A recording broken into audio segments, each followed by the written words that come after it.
Hello everybody, this is Moose101, and today I'll be giving you guys my Gem-Knight deck profile with the Clash of Rebellion support in it. I've actually had this deck for a while, but when I knew there was new support coming out, I didn't want to give the profile until after it was updated. But now that the new support is here, it's ready, and it's super duper fun. It's actually quite good too. I took it to locals and got second last week.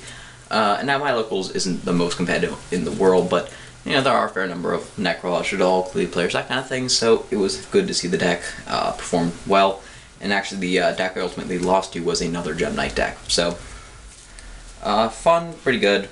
I don't know if it's going to win any major tournaments though, just because it's not the most consistent deck in the world, and I mean, in a locals where there's like 4 rounds, it's like, alright, sure, you can hold out over those 4, but that wouldn't fly in a tournament with like 8-10 rounds, so.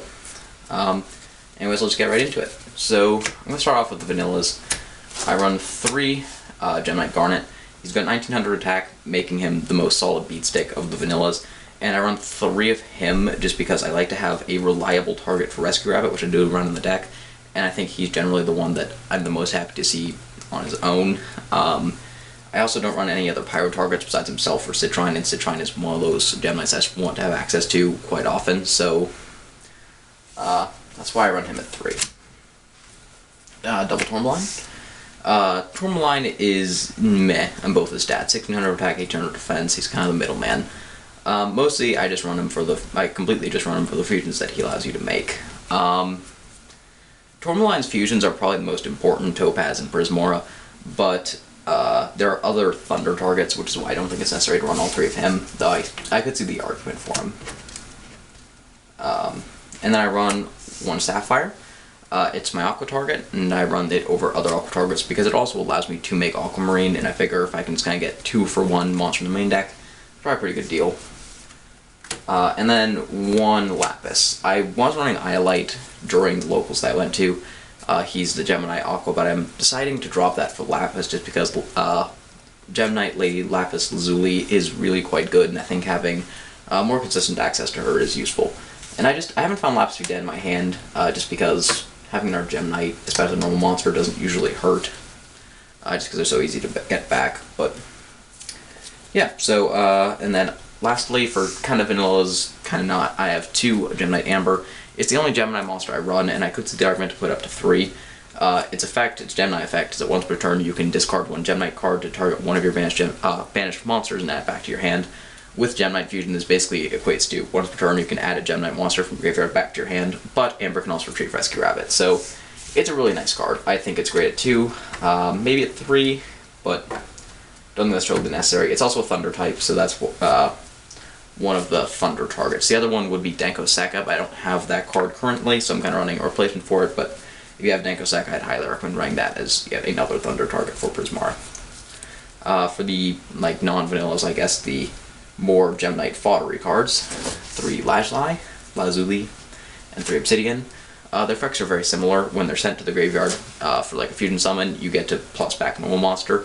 Difference is, Obsidian has to be sent from the hand to the graveyard by a card effect to get its effect, and he special summons the monster, and Lazuli just has to be sent to the graveyard by a card effect, and she adds it back to your hand. So, Lazuli's the more versatile of the 2, definitely, but Obsidian's perhaps more explosive. Just run as many as you can, both of them, I think, because they help you retain advantage after going for a lot of fusion summons. Through Gem-Armadillo, it helps you increase your hand size by adding a Gem-Knight monster to your hand when it's normal summoned, and also it helps you search out whatever you need for your toolboxing. And I also run just 1 Alexandrite. I really liked Alexandrite. I didn't have a time, at locals, or any time I've played the deck where I've seen Alexandrite and been like, oh man, this card's just horrible. I don't really think it's necessary at more than like 1, because you just tribute it and then special summon a Gem-Knight normal monster from your deck. And there were a few cases where I'll use this effect to like retrieve a Gem-Knight fusion that got all morninged or something, so I think he's solid. I think you could run more, I think you could run 0, I don't think it's hugely important either way. And then just 2 Gem Turtle. I hate that I still have to run this card, but getting Gem Fusion in your hand is important. When it's flipped, you add Gem-Knight Fusion from deck to your hand.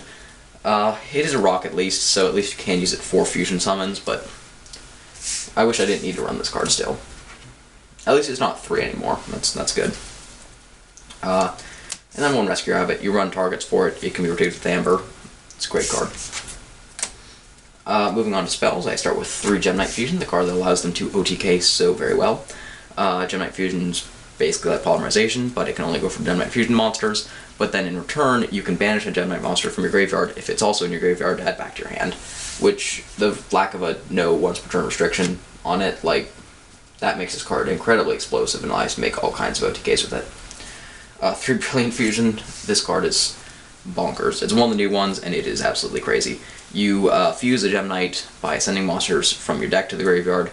That monster's attack and defense becomes 0, but you can discard a spell card to make it gain back its attack. Well, you know, Gem-Armadillo Fusion makes discarding a spell card very, very easy, and Brilliant Fusion just is a key component of many, many ridiculous plays. The fact that you can also send Lazuli off of it, and then plus Gem Knights, or actually search Gem Knight normal monsters, makes it absolutely ridiculous, because you can activate this card and potentially break even actually getting a search off, while also displacing basically a 3 free, like 3400 beat stick on board if you so desire. It's absolutely crazy. 3 Absorb Fusion. It adds a Gem Knight card from your deck to your hand, and then you can fusion summon by banishing monsters from your hand or side of the field. I honestly never use the secondary effect. I mean, occasionally I will, if I like top deck Gem Knight Fusion, or Absorb Fusion, I only have like 1 Gem Knight in hand, then you can use it and just use 2 cards, make a fusion summon or whatever. For the most part, though, I just use it to search Gem Knight Fusion, or if I already have Gem Knight Fusion, I can search something else. So, quite good at 3 just for consistency. 1 Raigeki, because you are very OTK based, so being able to clear the monsters on your opponent's side of the board and go for a game is very helpful. The deck also has pretty much no removal of set monsters, so if your opponent goes first and they set like 1 monster and pass, and you can answer that with Raigeki, that's very, very solid. 2 Amethyst, because back row hurts, but the deck has its own ways of trying to deal with back row, like usually not just destroying it, so I don't think it's important to run the 3rd one, really. Double Trap Stun, these are my replacement for Denko Sakura for now. If you can just flip Trap Stun and go for game, that's what it's there for. Denko Sakura would be better though, because it's actually a fusion target as well, so it's also a bit faster. And then I just run 4 of my own traps: 1 Mirror Force, 1 Bottomless, 1 Compulse, and 1 Solemn. This is a pretty standard trap lineup with the exception of the Mirror Force, I think. I use that instead of Torrential Tribute because this deck makes giant boards very, very quickly and commonly, and if you're trying to keep that board alive, Torrential Tribute isn't really going to help you with that. Alright, now moving on to the extra deck. Kind of the fun part, I suppose. I start with 1 Gem Knight Ruby. Its effect is that it does piercing battle damage when it attacks a defense position monster, and once per turn you contribute 1 Gem Knight monster to have a gain attack equal to that monster's attack until the end of the turn. Ruby's there, he's situational, but he can be a game ender if sometimes you make a board and you almost get game. I had a case at locals where I got some guy down to 350 health, or life points, I suppose, and when he passed turn, I was also just make Ruby and beat over defense position monster he had for the extra damage for game, so he's a game ender, he's a bit situational. He also is useful for just getting over things that your other Gem Knights can't get over if your opponent makes a monster that's just absolutely huge and you just need an out to it. Because this deck's removal isn't the greatest, honestly, and that's probably its biggest weakness. Well, aside from the fact that Vanity's Emptiness basically kills it in 1 go unless it has MST, but 1 Aquamarine. Aquamarine I just like for the basic removal. When it's sent to the graveyard, you can target a card your opponent controls and bounce back to hand, so it can be used to clear problematic cards, things that might be stopping you from attacking, or monsters. It's non-destroying removal, which the deck really, really lacks, so I think Aquamarine's worth running at 1, just because you want to run at least 1 Aqua target, I believe, for Amethyst, and I think that if you're going to run at least 1, you might as well run 1 Sapphire, just so you have the Aquamarine option. I can do that more than you'd probably expect, so 1 Topaz. Topaz has only 1800 attack, but he can attack twice per turn, meaning that he alone is 3600 damage. Additionally, if he destroys a monster by battle and sends it to the graveyard, he burns your opponent for damage equal to its original attack. So, if they have like a littler monster, you just swing with Topaz, he'll do the little bit on battle damage and then burn for the rest and get his full 3600 in. So, he's kind of your main OTK monster. I used to run 2 of him, but I found that any situation where you were making 2 Topaz, you could just make like a Zirconia or something and achieve the same effect. And then moving on to the generics, I have 1 Citrine. When it attacks or is attacked, your opponent cannot activate card effects until the end of the damage step. So, Citrine is just your answer to things that could be problematic, things like Honest, Mirror Force, or effects that would activate when they're destroyed, things like the hands, or anything of that nature. However, Citrine is only 2200, so he's not super, super great, but I do like having 1 for the option and the toolboxing. And being able to make him consistently is the reason I do run those 3 Garnet, just because, while I don't make him too much, if my opponent does something like summon a hand and pass, having an out to that is important to me. 2 Prismora. I make him more than probably any of the other Gem Knights, honestly. Prismora just requires the Thunder type, and then the regular Gem Knight, he's really their only removal. He says once per turn you can discard 1 Gem Knight card, which is usually Gem Knight Fusion, and then target face-up card on the field and destroy it. So, while he does have that removal, it has to be face-up, he targets it, and he does destroy it. So it's not the most versatile type of removal, but it's good. He also has a pretty solid 2450 attack. As I said, he is your Thunder target. If I haven't been mentioning what the materials are for these 2 and the next one are the generics that require a Pyro, a Thunder, and then an Aqua, and then the other 3 that I've shown previously, Ruby, Topaz, and Aquamarine, require the specific Gem Knight normal monsters. Sorry if I forgot to mention that when I went through them. 1 Gem Knight Amethyst. He's your Aqua one. When he's sent to the graveyard, he's very similar to Aquamarine in the sense that he's sent to the graveyard, he activates his effect, and that is that he bounces all set spells top of the field back to the hand, so things like Mirror Force, Deprison, anything like that that you just need to get out of the way, he's very good for. He can also bait out cards that can be problematic, things like Bottom's Chapel or anything. They usually will have to use that, which, I mean, you know, it's not the best way of dealing with them, but if it means you can then follow up with like a Brilliant Fusion play and go for a game anyways, it's generally worth it. I actually go for Amethyst quite a bit. I didn't think I would, but I make Amethyst quite commonly just because he creates the pressure on your opponent to basically show what they're using in their back row, and that was worth perhaps losing a card or 2 for the Fusion Summon. 2 Zirconia, I think 2 is what you need. It's necessary. It's a rock monster, so you can use like your Gem Turtle, your Gem-Armadillo, whatever, and then Gem Knight. And there are also times when you need to fuse like a Lazuli and an Obsidian just to add back those normal monsters. I think you have to run 2 Zirconia out of necessity more than anything else. And then we have our 3 fusions, which are 2 of the Lady Diamond. This is the primary target to make off the Brilliant Fusion. It's just 3 Gem Knight monsters, meaning with Brilliant Fusion you can send like a normal monster, a Lazuli, and then some other card and actually add back that normal monster. It's absolutely crazy. Lady Diamond sits at a very solid 3,400 attack points. She is absolutely huge. And her effect is once per turn you contribute 1 Gem Knight monster to special summon 1 Gem Knight Fusion monster from your extra deck, ignoring its summoning conditions. She gives you access to all kinds of cards that you normally wouldn't really be able to access practically or even at all.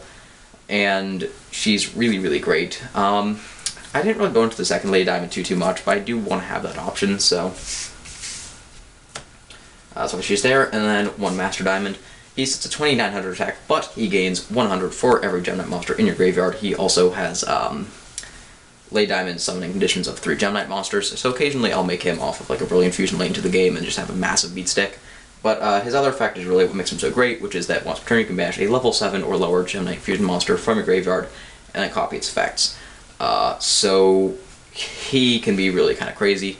You can copy Lapis Lazuli's effect to get around the once per turn summoning condition and burn for more damage than you would normally be able to.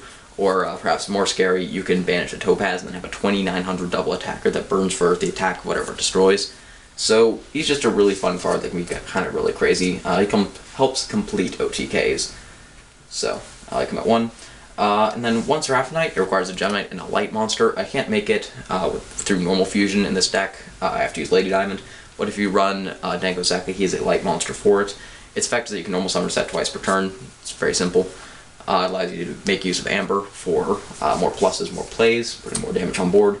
And then 1 Lady Lapis Lazuli, which fills a very similar role to Seraphinite.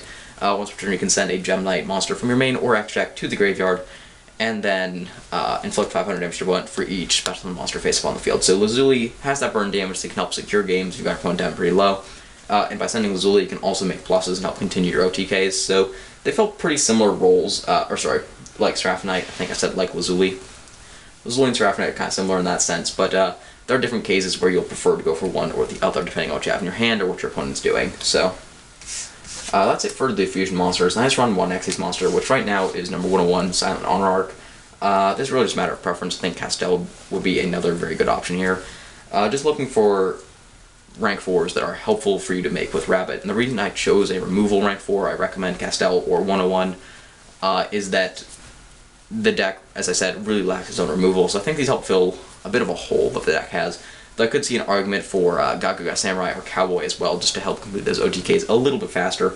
Another thing that should be noted is that Onarch is an Aqua monster, and I very occasionally use it to fuse into an Amethyst, but that's not really the most common thing out there.